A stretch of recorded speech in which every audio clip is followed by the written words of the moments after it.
Micrometers are a precision measuring instrument. We have two different types of micrometers in front of us right now. We have purely mechanical, which is this style and this style, and then we have digital. Now each micrometer is going to have its tolerance range is going to be marked on the micrometer. So this one is plus minus 0.01 millimeters, and this one is going to be the same. Now this one is given in thousandths, but in metric it's actually going to be plus minus 0.001. So it's going to be out to 3 decimal places, whereas these are going to be out to 2 decimal places. Now if you notice on the micrometers, they all have this plastic pieces on the actual micrometer. These are there to insulate the micrometer from the temperature of our hands. Because we're using these for precision measurement, if we put any temperature into this, what's going to happen is this is going to expand slightly. It's going to be a very small expansion, but still the manufacturer of the micrometers want to make sure that when we are setting this up and when we're taking measurements, that temperature is not a factor. So for example, with this style of micrometer, the way that we want to hold it is with our thumb and our fingers on the plastic backs. And then ideally the component that we're going to be measuring is going to be solid mounted or fixed in such a way that we don't have to touch anything but back here. Now, first thing, before we use any micrometer, we want to zero it. The average range of a micrometer is approximately 25 millimeters. So what you want to do first is you want to wind in the micrometer till it's at its 0 point. And then we're going to use our zero block that's provided with the micrometer, and we're going to zero the mic. Now to hold it while we're zeroing, typically what I'll do is I will rest it on my hand so the plastic is touching my hand, and because I can't hold this fixed in any way, I'm going to hold it in that same shape, although I can't quite fit, and I'm going to bring it in like so. Now the gauge is also insulated so our hands can't heat it up. And what I want to do is I want to make sure that this part will slide through smoothly. If you don't get the gauge block in square or it's on an angle and you zero to it, then your measurements are not going to be square. So on this one, we're going to use the thimble on the back, and we're just going to screw it in until the thimble clicks, and we'll talk about these two in just a minute. And we can see here that our line for our 0 point and our 0 on the gauge line up perfectly. This lever is used to lock the spindle. So if we had a lot of measurements that we needed to take that were all 50 millimeters, we can use this like a feeler gauge, where we can set our dimension here, and then we can use this to pass through on an item. This is particularly good for measuring round items. On the micrometers themselves, we've got 2 distinct areas that are knurled for us to operate. This area is going to be, I'm just going to unlock it, this is going to be where you are going to twist it if you want to undo it or do it up quickly. This area is not ratcheted. On this, we have a ratchet. The purpose of the ratchet is so when we screw in the caliper to whatever we're measuring, the ratchet will break and stop you from over tightening. Because if we didn't have that function and we screwed it in here, we could literally spread these apart if we just kept screwing in and didn't have a good feel with it. Now the way that the mechanical calipers are used, when we take a measurement, and I'm just going to back this out so we can see the scale. So I'm just going to go ahead and set this at 60 millimeters. So what we have here is we can see 50, 55, and 60. So each one of these hash marks in between on the bottom side is going to be a 1 millimeter or a complete rotation of the thimble. and the top ones are going to be 0.5 of a millimeter. Then each individual graduation on our thimble as we turn it is going to be in 0.1 of a millimeter. So if I wanted to set this at 60.05 millimeters, I would rotate the thimble until the 0.5 lines up. So I have 60 on my bottom scale and I have 5 on my thimble. Now if I wanted to see 60.55, I would have to rotate the thimble 360 degrees, and we can see now that our 0 mark, we can see 0 mark is on the half, 0.5, and we can see more of the 60 on the bottom scale. So right now we're at 60.5. If I bring it around to 0.05 on the line, now we're at 60.55.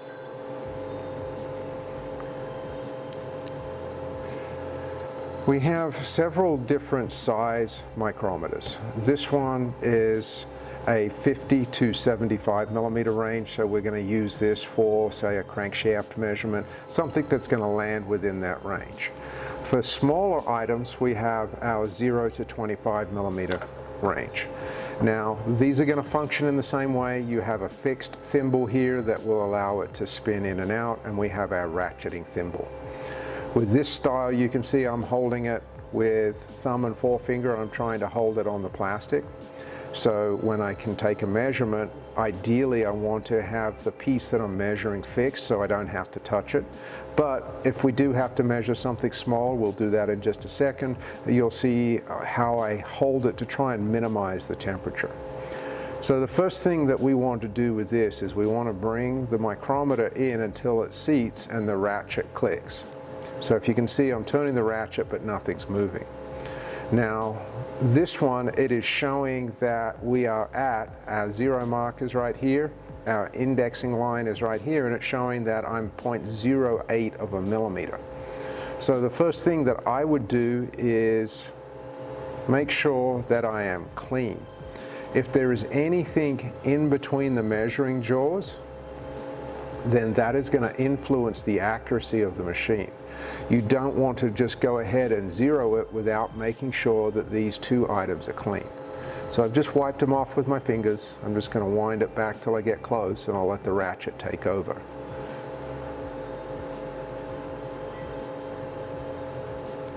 Okay, normally what I'll do is I'll bring it in a couple of times, and we can see now that we're at the 0 mark here, and the 0 on the index line lines up perfectly.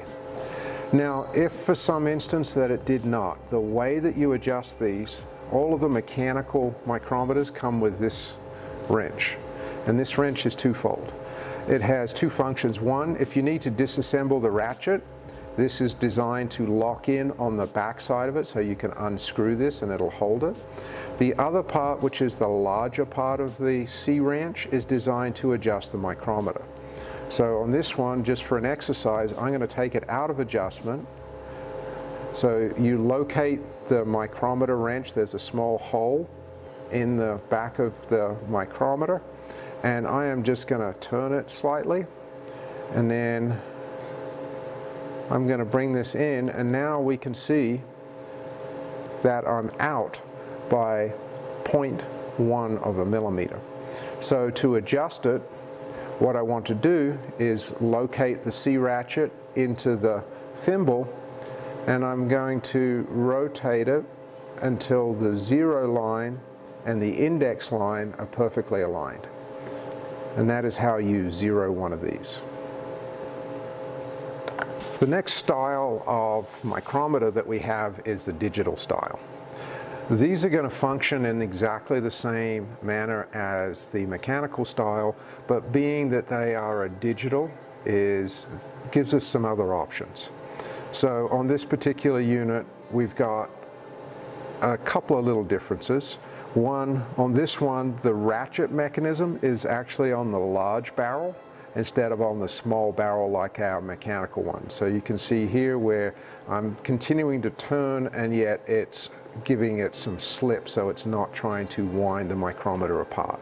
So on this one, we're going to speed it in and out using the back dial, and then once we're actually in close and we're ready to take some measurements, we're going to use this thimble. Same as when we are using a mechanical set, we want to make sure that we zero the micrometer first. To zero these ones, it's just going to be a press and hold on the set button, and once we're zeroed, we're ready to go ahead and take our measurements. Now, another advantage, there's a couple of advantages of this style of micrometer. One, it gives you a much more accurate measuring range because we're out to 3 decimal places, which is going to make for a more accurate measurement. Two, it also allows you to use what's called incremental. So there's a button right here that is marked ABS and INC. That stands for absolute and incremental.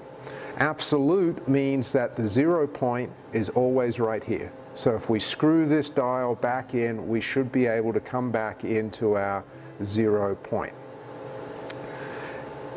Incremental means that we can set a dimension. So this is good for if we have a plus-minus tolerance that we are working at.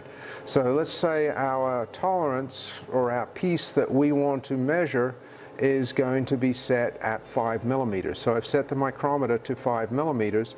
If I press the incremental, you'll see it's zeroed the button. Now what it does, we can go and measure our pieces, and let's say the first piece we measure is 0.051 millimeters under our 5 millimeters. Or the same on the other side where we're 0.05 millimeters over our design tolerance. This allows us to set a 0 point anywhere in the range, but if we want to go back to our incremental, we can press the button again and we're back to our 5.030. So what it does is it allows us to maintain the 0 of the micrometer but still use it as a tolerancing tool. Now the other option, even though this course is in metric, once again, is you can switch the unit out. So if we want to measure in inches for whatever reason, if we press and hold the button, it will convert to inches. So it gives you a quick scale backwards and forwards, no conversion error. Once again, if you wanted to take a measurement and use it as a comparator, you can set the tool at whatever the design dimension that you want to measure it is. You can go ahead and lock the spindle so you don't accidentally bump it, and then you can use it as a pass-through. So you would pass through and use it like a feeler gauge. The next thing is to know how to measure using your micrometers. Micrometers are designed to measure flat surfaces. So I have a gauge block right here. And I know that this gauge block is going to measure 6.3 millimeters in thickness. So these are a good way to practice using your micrometer when you have a known thickness of material. Earlier on, I spoke about it's ideal to be able to have the micrometer held on the plastic insulating pieces and whatever you're measuring secured. But when you're measuring small items like this, we don't always have that luxury.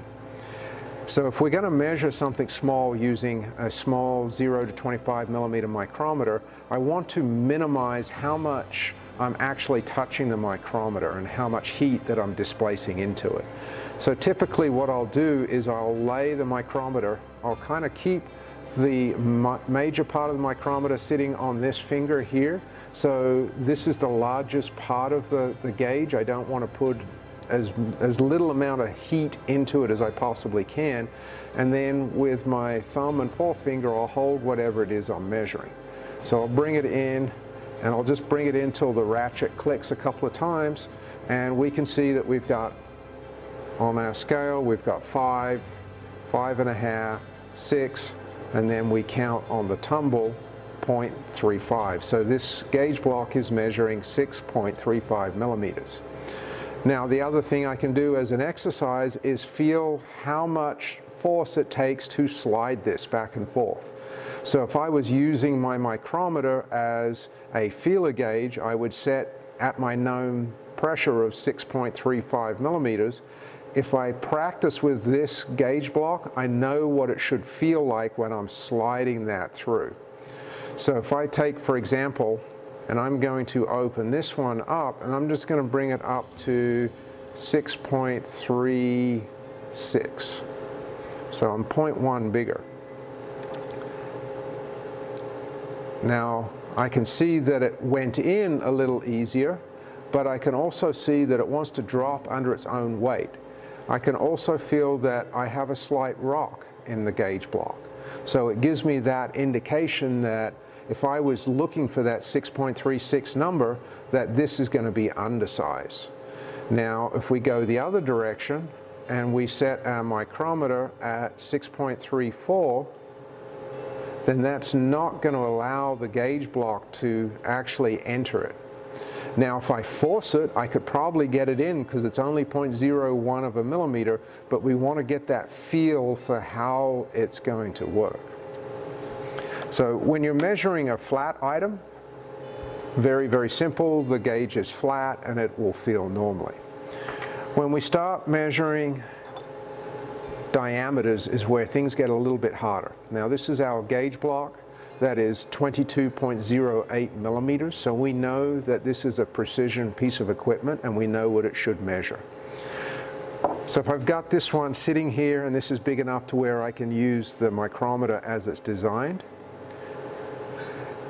if I can try and get it over the center line and kind of eyeball it, what tends to happen is you'll see the gauge block tends to want to kind of move around a little. So I'm just going to see where I end up. So I've locked it. I'm going to lock that measurement so I don't bump it. And I've actually done pretty good. I've landed right on 22.08. Now, one of the things that can happen is if you are slightly off center and you take a reading, let's get a little close to center, what you can end up doing is getting a false number. So right now we've got 22.06, and that's because we weren't perfectly on center. Once again, if I'm tilting the tool, so if I'm not coming in and I'm not perfectly flat, the ratchet will still cause it to go off. You can see it's wanting to push the piece out. But we're ending up at bigger than our actual size. One of the best ways to measure when you're measuring with circumferences, this is pistons, this is crankshafts, throttle shafts, anything that is a diameter, if you know what it's supposed to be, it is best to set your micrometer at the known number. So if we know it's 22.8, what we're going to do is we're going to set the micrometer and then feel it in. When you're feeling it in, normally what I'll do is I will rock it. So you can see I'm holding our insulating piece and I'm rocking across. This is because we want to find the center line. Sometimes it can feel a little bit tight when we're coming in. So we can also look at it from outside of its range. So let's go 0.1 of a millimeter bigger.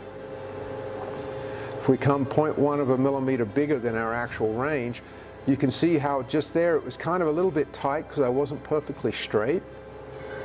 But once I got into it, I could feel that it was loose. I could also rock it from side to side and see that I had some slack.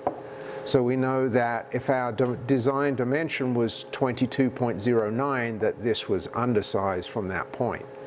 You can then make your adjustment accordingly, so you can bring it down in 0.1 of a millimeter increments until you hit its actual size that it comes in and it feels. Now once again, if you make it too small, you can still force this on. So it's good to practice on something that's a known dimension already, so you can make sure that you understand how it feels. So now we've looked at measuring flat items and outside diameters. We want to take a look at measuring inside diameters. So if we take our bearing shell, and I'm going to use our digital micrometer, so I'm just going to bring it in right now. And the first thing I want to do is I want to zero our micrometer. I just want to check that a couple of times. Okay. Now if we look at our bearing shell, we can see that it's got a fairly good diameter. This is designed for a 911 crankshaft. So this is going to be about a 56 millimeter inside diameter. And the first thing I want to do is I'm just going to go ahead and take a measurement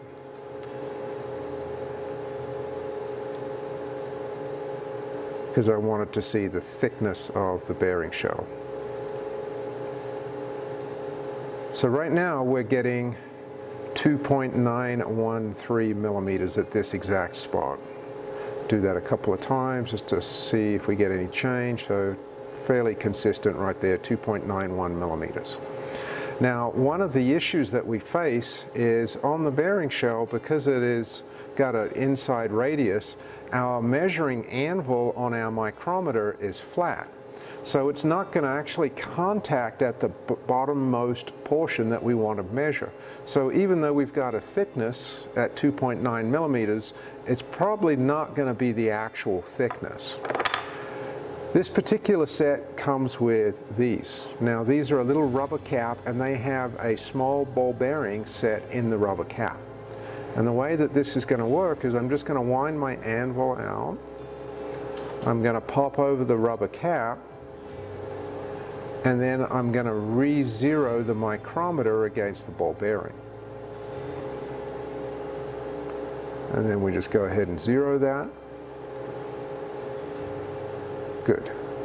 Now, what it's going to do for us is the ball bearing surface is going to give us a radius surface. We've still zeroed on this flat part of the measuring device, but what it's going to do is it's going to allow us to get an accurate thickness measurement of the bearing.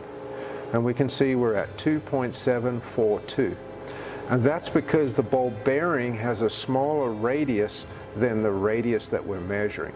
On the back side, if we could look really close at it, we could see that we've got a center contact, and then on either side of the radius there's going to be a little bit of airspace because of this outside diameter. So micrometers are really versatile in how they can be used when you use all of the tools that are available for them. The next thing that we want to look at is specialized micrometers. Micrometers can come in a lot of different shapes and sizes, and depending on what you want to measure, there's going to be a micrometer out there designed to measure it. So I've got a couple of different ones here that I want to look at. First one, this is a deep reach micrometer. So it's designed to reach in a long way. This particular one is designed for measuring brake rotors. You can also notice on this point here that it has a sharp, like pencil-like point. That's because it's designed to measure into a groove. So if you have a vehicle that comes in and you want to measure the brake rotor thickness, then what you're going to do is you're going to slide this over the brake rotor, and then you're going to wind the scale in accordingly and take your readings.